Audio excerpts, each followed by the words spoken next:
Hey everyone, it's Archimedes Aizen here, and I am back from my kind of like long break, I guess you can say, like 2 weeks.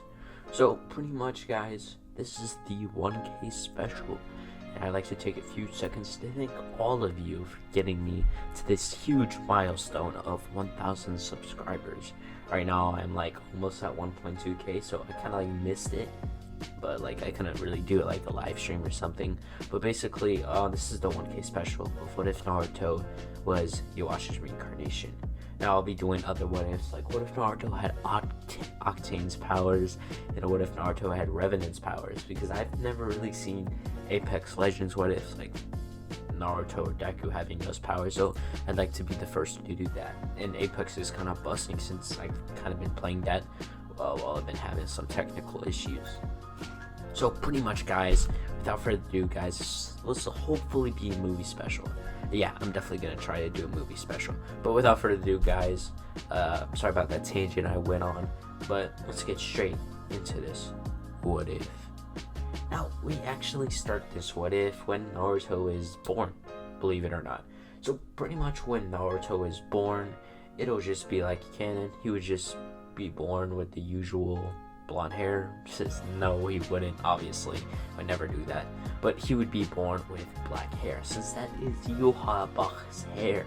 It's black. So pretty much he would be born with blackish hair, and his parents would be kind of confused at first. They don't remember being related to anyone who had black hair, but yet this, their baby boy had black hair. But soon enough, they really couldn't focus on that anymore, since he was his wife, or the middle wife. I think that's what it's called. Middle wife, the person who like take care of the baby after they're born. I don't know what it's called, but I think I got it right. So pretty much after this would happen, he was his wife would clean up Naruto, and in the middle of that, good old Madara would attack. Now, or he would plan his infiltration. So pretty much Obito would start his attack on the village. He would then pretty much lure Minato away from Kushina so he can rip the Nine-Tails Fox out of Kushina, and then basically force it into a summoning pack. And after doing that, he would pretty much summon it, obviously, and he would release it to the village, so the Nine-Tails would destroy the village. But Minato would get there, and Madara / Obito would have a fight with Minato, and that fight would go similar to canon, since usually I was thinking that Naruto could have, since Yhwach as a baby gave people powers, I was thinking maybe Naruto could do that, but it would be kind of a stretch, and I didn't want to cause any plot holes, so I'm not going to be doing that. So pretty much that fight would go similar to canon, with Minato slamming a Rasengan into Obito's back, or what he would think was Madara. So after he would do this, Obito would be massively injured, and he would retreat, basically forcing himself to release the Genjutsu, but the Nine-Tails would still keep attacking the village due to his unresolved hatred towards the village. So pretty much Minato and Kushina would eventually start fighting the Nine-Tails, which would lead to them dying protecting Naruto. So in this timeline, Naruto, it would look like Naruto had the Nine-Tails seed inside him, but basically his now he is Yhwach's reincarnation, and Yhwach can absorb it. So basically Naruto would absorb it into pure reishi and would just keep it as power. So Naruto won't have the Nine-Tails. I wasn't gonna find a deep dive and find some sealing item which I could seal it in, like Rouge X did with the Amber Purification Jar. I was gonna try to at least be logical about this. Not that it isn't logical, but after the Nine-Tails attacks, and it looks like Naruto has a Nine-Tails seal inside him, Hiruzen would take care of Naruto for the next 4 years, before Naruto would be given his own allowance every 2 weeks, and he would be living in an apartment by himself. So for the next 12 years, Naruto would go about his daily routines and his his day-to-day life. So in this timeline, a lot of the villagers really did not like Naruto, and due to them not really, being high enough in the bureaucracy of the Hidden Leaf Village, they wouldn't really understand what happened that night. So they would have, some unresolved anger. So they would definitely take this out on Naruto, which would lead to him being ambushed. But for some reason, he always managed to get back on his feet and stuff like that, and he managed to defeat the opponent. So after this would happen, Naruto would grow up and slowly start developing his abilities with Quincy powers, learning how to manifest a sword, learning how to use bows, learning how to use like the Quincy way of healing, which is, I think, I forgot what it's called, a blood fiend. Yep, I got that. It's not really like a healing ability, but it protects you from getting hit, so I really consider it a healing ability. So he would also learn the Quincy version of high-speed regeneration, but most Quincy's don't really have high-speed regeneration. I think none of them do. The only reason Yhwach survived any of the attacks that Ichigo or Aizen or any other character landed on him was because of the Almighty, or because of some secret Quincy technique. So maybe there is some high-speed regeneration, but for now I will be giving this to him. So pretty much after the 12-year time skip, I guess you could say, Naruto would be 16 years old. Everyone else his age would be 16 years old. Now, pretty much over this time, Naruto would kind of be going to the academy, learning the ways to become a ninja. He wants to study this society they or he lives in. Since he is Yhwach's reincarnation, technically it's they, but it's not like Yhwach is gonna pop up. So pretty much what would happen is, over this time, Naruto didn't really think anyone was strong, and the only person he thought was strong was Sasuke Uchiha, and she thought he could have great potential as his right hand man to the new, he is gonna become the new ruler of this ruler of this universe. I said ruler, but forgive me on that. So pretty much one day, it'll be the graduation exams, of course. Naruto would get on his clothes. It would kind of just be a regular cloak that Yhwach would wear on a daily basis. He would just put on a Quincy outfit. So pretty much, just a side note, Naruto would be having all the shrifts. So I know it's stated that Yhwach doesn't have the shrifts, excuse me, but he only has the raw power. In this timeline, I'm going to be giving him those shrifts because it would be just wonderfully OP, and I like OP. So pretty much once this would happen, Naruto would put on his clothes and he would head towards, the academy. So once he would pretty much get there, he would walk in and he would sit down. Now, in this whole timeline, Naruto would have been that goofy kid who went around, definitely breaking every rule in No September. So yeah, everyone would have respected him a little more, and pretty much they wouldn't have a problem with him. So they wouldn't, he wouldn't be the dead last or anything. He would be the first in the class. Second, Sasuke would be second.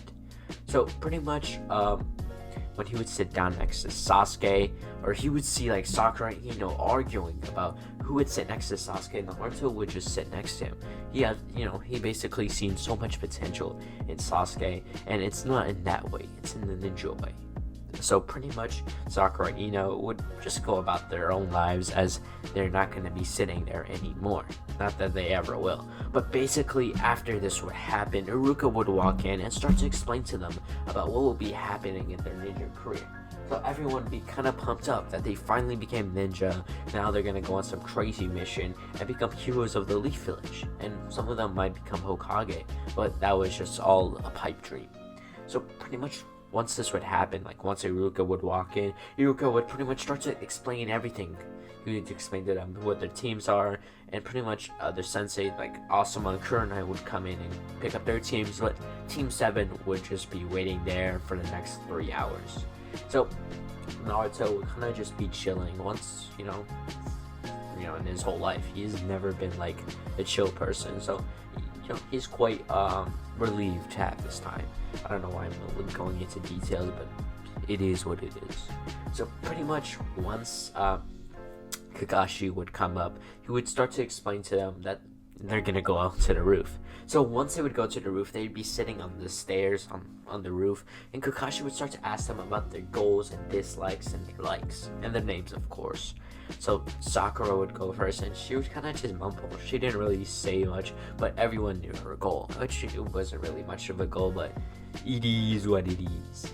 So pretty much after Kakashi and the rest of Team 7, or the future Team 7, would hear Sakura just being Sakura, he would go to Naruto. Now Naruto would pretty much say that his name is Naruto Uzumaki. His likes are training and reading books. His dislikes are conflicts within each other. He doesn't like division, internal division, because he would go on a rant about an analogy about how the empire doesn't fall from externally, but only internally. So after he'd pretty much start to explain to them about how conflicts are not a good thing, he'd say that his goal is to become the ruler of the universe, to at least be the strongest person in the universe. So after this, Kakashi would not be, ready for this. He's never actually heard someone say they want to be the strongest in the universe. But he would quickly maintain himself and go to Sasuke. And pretty much Sasuke would say his usual depressing stuff about him wanting to kill Itachi, for Itachi killing the clan, and other stuff like that. So pretty much that would exactly go to canon. Sasuke, Sakura, and Naruto would be introduced to Kakashi, and he would say stuff like, oh, my name's Kakashi Hatsuke, my likes, none of your business, my dislikes, none of your business, my goals, I don't really have one, stuff like that. So after this would happen, Kakashi would start to explain to them that they'll be having their first training mission tomorrow, and if they don't, if you just can't eat. So he says if he even senses that one of them ate, he'll make them puke. So pretty much after this would happen, Naruto would go home and rest for the night. Now over the night, he would have gained the memories of Yhwach, and pretty much gained the powers of Yhwach. Not, he needs to train it. He still can't use the powers at a certain time, or he'll turn back into little infants. Yeah. So he would pretty much spend the rest of the night training this. Since Naruto is a reincarnation of Yhwach, he doesn't no longer need to worry about him turning into a baby again or a weird creature. So pretty much, yeah. So the whole him turning into baby thing, that will be debunked. It won't be happening here. Okay. If you got Archimedes' eyes in here on this what if, he will not be having the usual problems of canon. So after Naruto would wake up the next morning, he would get up, put on his usual Quincy uniform, and he would head towards the training ground. He would then pretty much not eat, since he realized he doesn't really need food. So even if Kakashi told him not to, he wasn't going to, even if Kakashi didn't tell him not to, he still wouldn't have ate. So pretty much once Naruto would get there, he would meet up with Sasuke and Sakura, and Team 7 would start to basically wait for their sensei. Now they would wait around 2 hours until Kakashi would come into the clearing, and Sakura would pretty much yell at him for being late. Kakashi would just wave this off, and they would start, the bell test. Now, Kakashi would pull out, 2 bells, and he would start to, wiggle them around, to, I guess, cause the ding to happen, the bell noise. So he would start to explain to them that this test is called the bell test. So pretty much he says, yes, 2 bells, and, you need to get this, back from me before the end of the day. And, yeah, he would start to explain it. So Sakura would say, there's only 2 bells and 3 of us, what's up with that? Kakashi would then explain, if only 2 of you will be passing, and 1 of you will be going to the academy. So, yeah, the bell test would proceed to start. So once Kakashi would say start, Naruto would, not mess around. He would manifest the blue sword that you see in the thumbnail, and he would appear behind Kakashi before slicing down the middle of Kakashi's chest. Now Kakashi, with his Sharingan basically always, active, he can basically slightly see in the future, so he would have predicted that. So Kakashi would, kind of dodge that attack, and he would have clashed it with his kunai. So when Kakashi did this, he'd realize, like, he would look back in the kunai and see that the kunai turned to dust, which was pretty confusing. But pretty much, Naruto had just so much brute strength that he shattered the kunai into dust.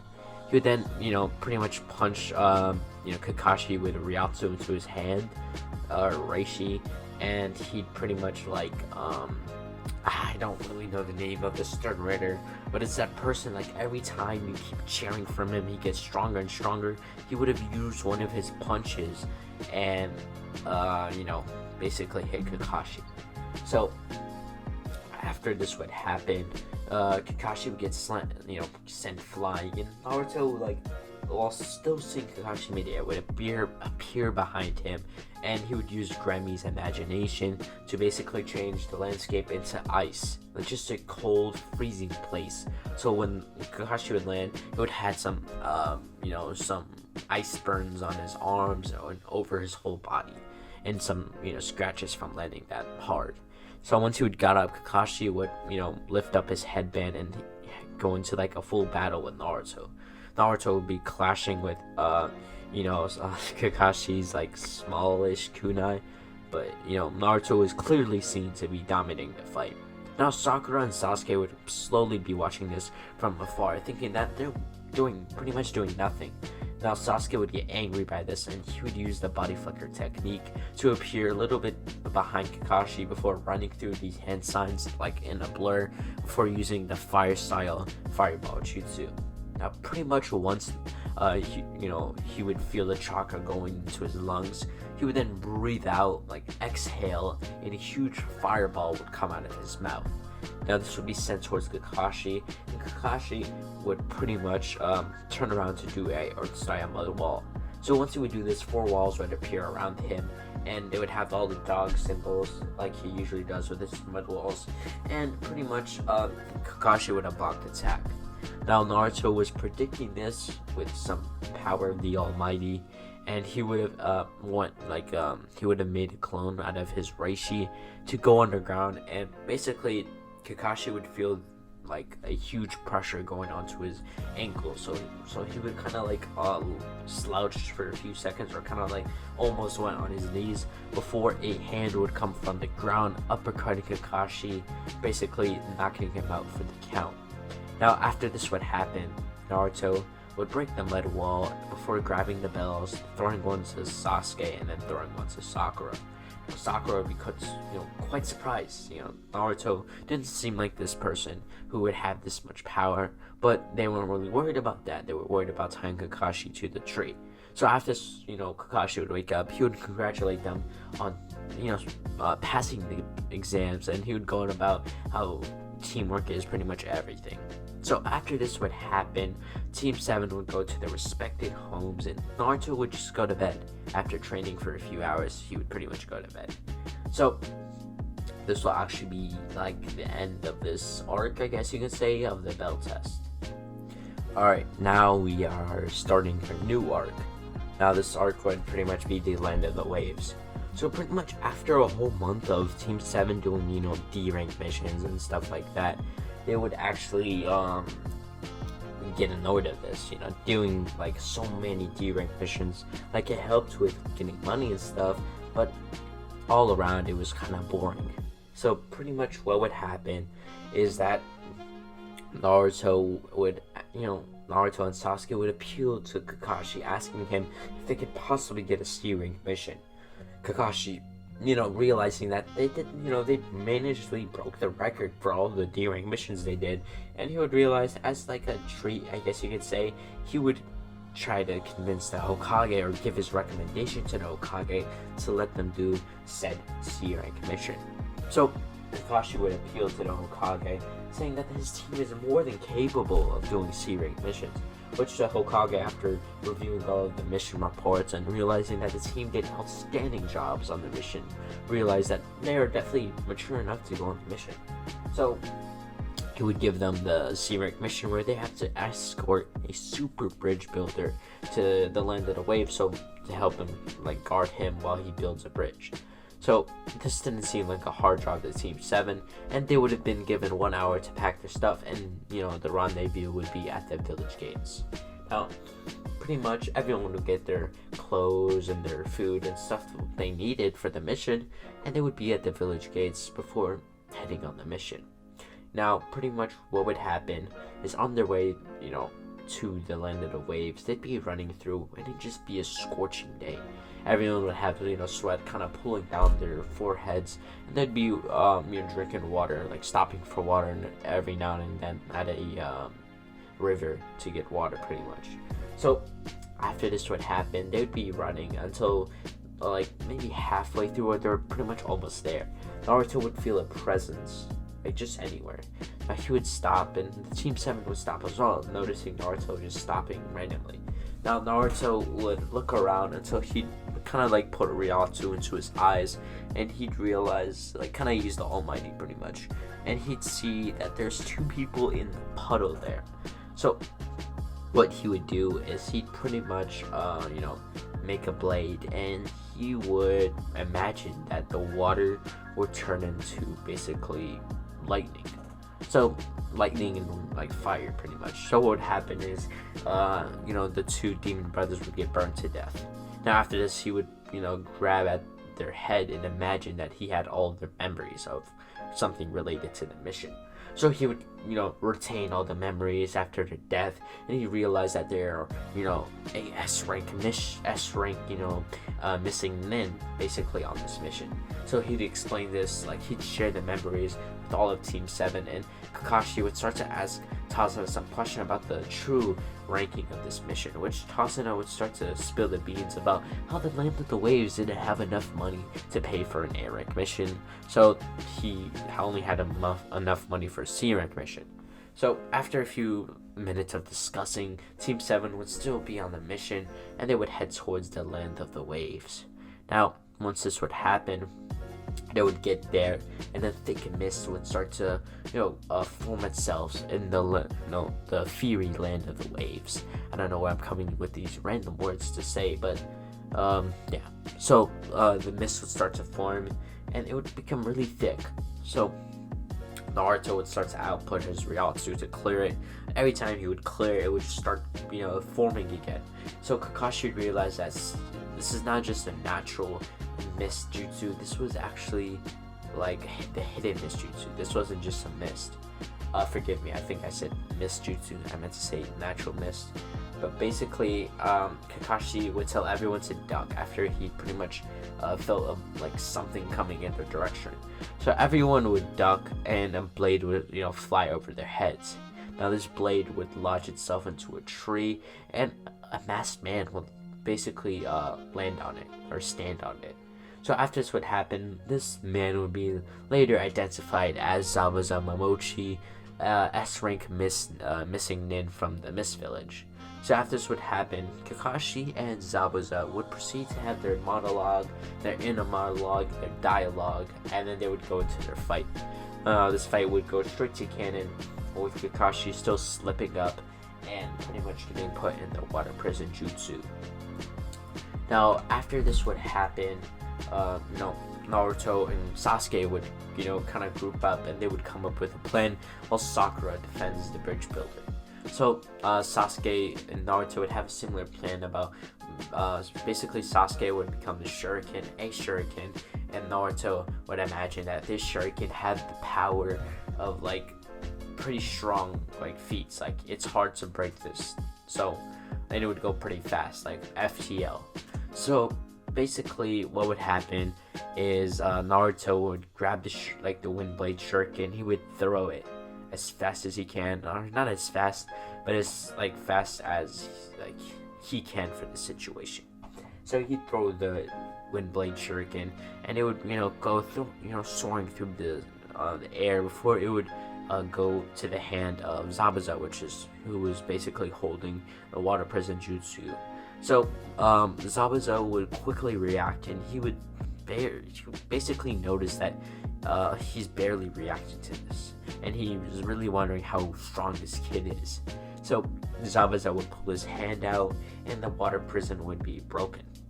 Now, pretty much after this would happen, Naruto would start to fight Zabuza, getting his sword out and clashing, and Zabuza would start to laugh, saying that Naruto is quite the good swordsman, but Naruto would pretty much just kind of like shut him up by appearing behind him and pretty much slicing him in half.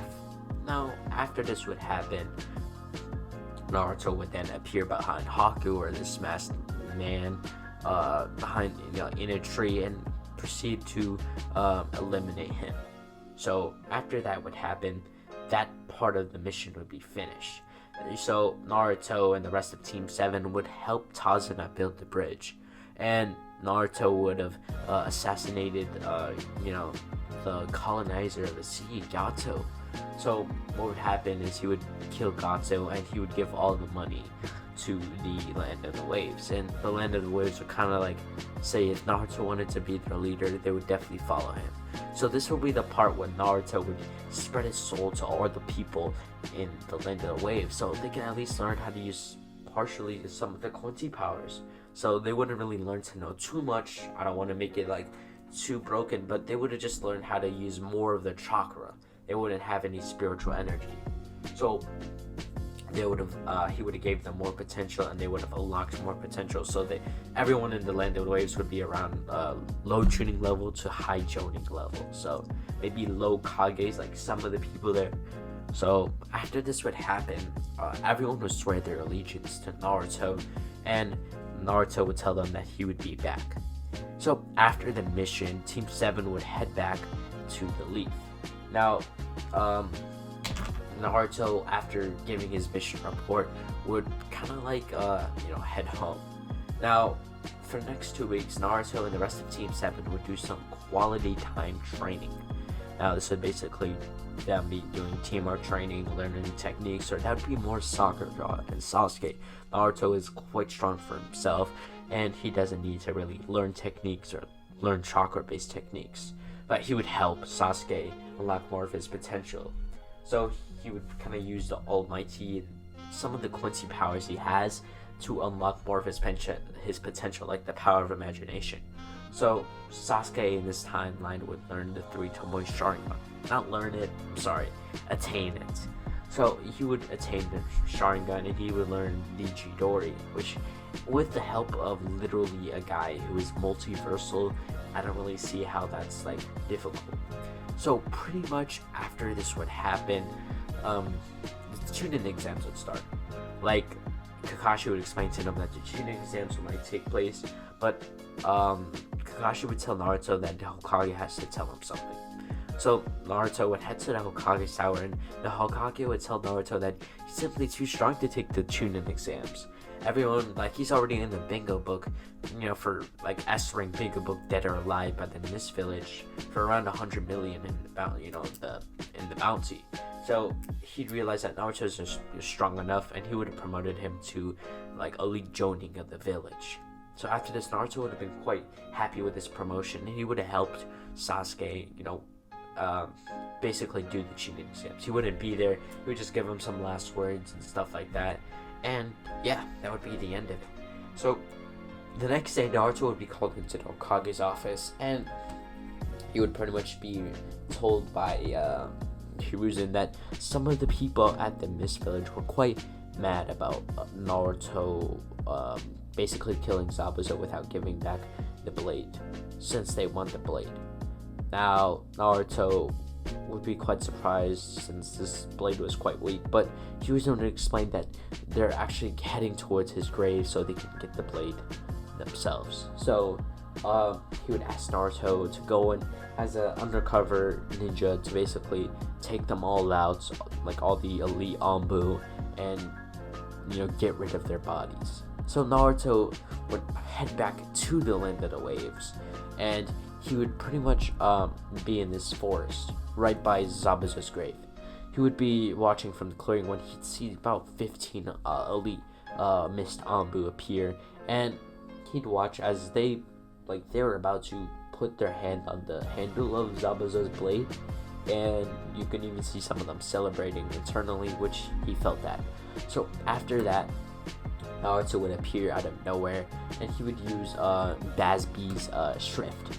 He would then use the burner number 5, and he'd pretty much like make a gun symbol with his hand, and he would shoot a fireball, and this would engulf maybe 6 elite Anbu.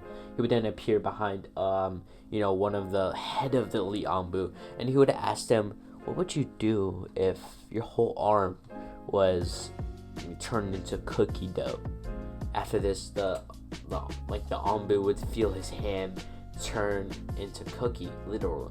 He would try to move it, but he'd realize that if he moved it anymore, it would turn into crumbs. So he would just be frozen in shock. After Naruto would then pretty much use he would be overwhelmed, and Naruto would start to scream out that it would be a miracle if he even survived. Now this would actually be the shrift of Xehther, the miracle. So pretty much Naruto would start to get stronger and stronger, and each time he would feel like it was a miracle that he would survive. So he would then pretty much cut down all of them Anbu with his the sword, the bluish type sword. And after pretty much killing all the Anbus, he would have gotten the blade and sealed it into a scroll before putting it into the coat pocket. He would head back to the village, and once he would head back, he'd realize that the forest of death took place, and he was quite surprised by the results. Even Sakura passed. What would happen is that Team 7 would be like a 2-man team, so yeah, they would be allowed to participate. So Sasuke and Sakura would be quite confused. How were they going to pass this? So Naruto would kind of get back to the village and go to the middle area where the Chunin exams take place.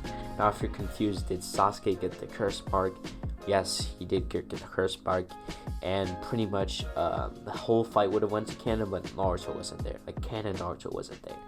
So Naruto would have went to Sasuke and pretty much easily took off the curse mark, basically giving Sasuke that just pure chakra. It's not like it would give him transformation. He would get that 10 times booster from the curse mark 2 stage, but he wouldn't really transform. It's just getting that 15 times booster. So Naruto would train Sakura and Sasuke.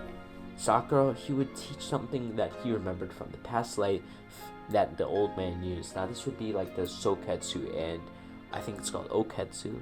I think I might be wrong, but it's the one-handed punch or the two-handed punches that Yamamoto does to turn people into dust. He would pretty much teach this to Sakura.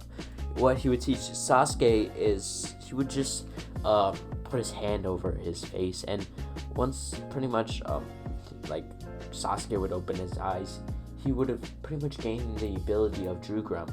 Basically, he can look into the future. Now, if you guys are wondering, if you guys are gonna winch about it in the comments saying, oh, it's not very smart for characters who are not from Bleach universe to have, powers of Bleach. It's not really that much of a stretch, since the Sharingan can already predict a lot of things. If you can just look in the future, it's kind of like advanced observant Hawking, so it's not too much of an OP ability, but Sasuke would receive this ability. So Sasuke and Naruto would have an agreement that, basically Naruto would want him to be his right-hand man. He says he'll let, he respects his goal for him to get revenge, and he'll let him do it. So Sasuke would agree to become his right-hand man, and Naruto would let him get his goal for his revenge.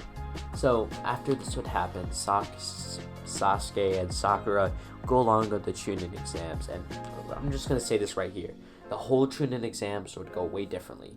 Sasuke and Sakura would have won their rounds, and they would have went to the finale. Then Naruto would have pretty much trained them for the next month, just really trained them into the ground, and they would have became way stronger. Now, Sakura would have learned more healing abilities, something way stronger than the 100 healing abilities, but something like that. So after this would happen, Jiraiya would come back to the village, and he would see Naruto and request that he helps him basically rescue Tsunade. Now if you guys are wondering, why did Orochimaru attack, Orochimaru didn't attack because he realized that Naruto was there, which is not a smart idea. If Naruto was there, his plans are pretty much screwed. So after this would happen, Naruto and Jiraiya would go on a trip and they would get Tsunade back. So once Tsunade would become a Hokage, the quote-unquote Sasuke retrieval arc would happen, but it would just won't happen. So Naruto and Sasuke would go on a mission to basically, not a mission, they would go on the time skip for around 3 years. Now in this 3 years, Naruto and Sasuke would just do some training. They would do hard training. Now Naruto does have the ability to give Sasuke, that teenage Sasuke, 15-year-old Sasuke, all of the abilities of his adult form, but he wanted to go on this training trip with Sasuke so Sasuke would mature and humble himself so he can receive said power. So in this timeline, Naruto would pretty much use his Quincy powers, and he would give Sasuke, he would basically unleash all of his potential. Now once we do this, Sasuke's body would get pretty much enveloped in chakra, and once the smoke would clear, his you can see that his eyes has changed. It had a EMS, his adult EMS, and they had the Rinne Sharingan, and he would have had his sword, because over this time he would have learned swordsmanship, since he literally, Naruto has a sword. I wouldn't really see why Naruto would not teach him swordsmanship, so he would have a sword. So Naruto would see the strength in him, and pretty much he'd realize that Sasuke has now became the second strongest thing in the universe, other than the Otsutsuki, which that's also another reason why they went on their training trip. They wanted to deal with the Otsutsuki, who were being quite annoying. They were he felt Ishiki spying on them constantly, and he felt Amado using his those scientific ninja tools to get intel on them, and he didn't like that. So over those 3 years, they would find ways to kill Otsutsuki, and Naruto realized that he could just absorb them. So over this time, he would have taught Sasuke how to absorb them as well, since he really does not need the power. So after the time skip, Naruto and Sasuke would go to the Land of the Waves. Now if you guys are confused, why would they go to the Land of the Waves? They would gather up all their army. It's naturally they're going to basically invade the Otsutsuki planet. So once this would happen, they would then head towards the Land of the Waves, and once they got there, the people would be waiting for them. They would have been in armor, and they would have the weapons ready to go. And Naruto would have reached his hand into the air and ripped open a portal. Now, pretty much Naruto's body, as he opened the portal, would start to change. He activated the Almighty, and a huge black substance would start to form out his body, and it's with yellow eyes. You know what I mean. It's those monsters that are off Yhwach's body, basically the ones that Aizen used, Hado number 90, Kurohitsuki. I don't know if you guys remember, but it's something like that. So he would go into his Almighty form, and Sasuke would go into his EMS and Rinne Sharingan form. So pretty much they would head into the portal, and they would appear in the main Otsutsuki building. Now all the Otsutsukis would be directly notified of their attack, since Naruto is literally outputting Ryatsu. So hundreds of Otsutsuki would start to form, and pretty much there would be a huge statue with it's the Otsutsuki god himself with 1,000 Jogan. Now once Naruto would see this being, the statue would start to shake a little bit before it turned into just dust. Now once the smoke would clear, they would then see a person. Now this would pretty much be the statue, but it would kind of just be shrink down into an actual human form. So once this would happen, basically this would be the Otsutsuki god. So Naruto and this Otsutsuki king, I guess you could say, would start to fight, and they would pretty much the Otsutsuki king would be really pushed back by Naruto's abilities. So Naruto would pretty much use the Almighty to basically rip out the Jogan from basically everywhere in his body. Any chance he got, he would rip out the Jogan, since that is weakening him every time he takes it out. So he would take out all the Jogan from his body, and then he would then pretty much shatter the blade that the king is using. And once he would do this, he would pretty much get the Otsutsuki king to his knees before pretty much slicing him in half, just like he did to Yamamoto in the manga. Now, after this would happen, everyone's like the Otsutsuki's spirit would be shattered. Their king would just killed, and most of them would surrender to, they're surprising they were absorbed. They thought they would have been given mercy, but no mercy. They would have been absorbed by either Sasuke or Naruto. So pretty much after all the Otsutsukis were cleaned up, Naruto would have used would have been sitting on the throne that the Otsutsuki king was, and he would reform it into the throne that he was sitting in, his old life was sitting in. So what would happen is he would put his hands together and he would start to expand his Ryatsu out throughout the universe. Now what would happen is he would have used a technique with the Almighty to basically become the sole king of that universe. Now pretty much after this would happen, the technique would be finished and the whole universe would merge together. The concept of life and death would be erased, and pretty much Yhwach would have became Naruto would have became the sole king of the world, and pretty much that would be it. Naruto and pretty much Sasuke would, and the rest of everyone else would be living in peace for the next thousands or even millions of years to go by. So I hope you guys enjoyed this story. I'm kind of rusty at doing what ifs, since this kind of shorter than usual, should be at least an hour 30. But without further ado, guys, have a good day.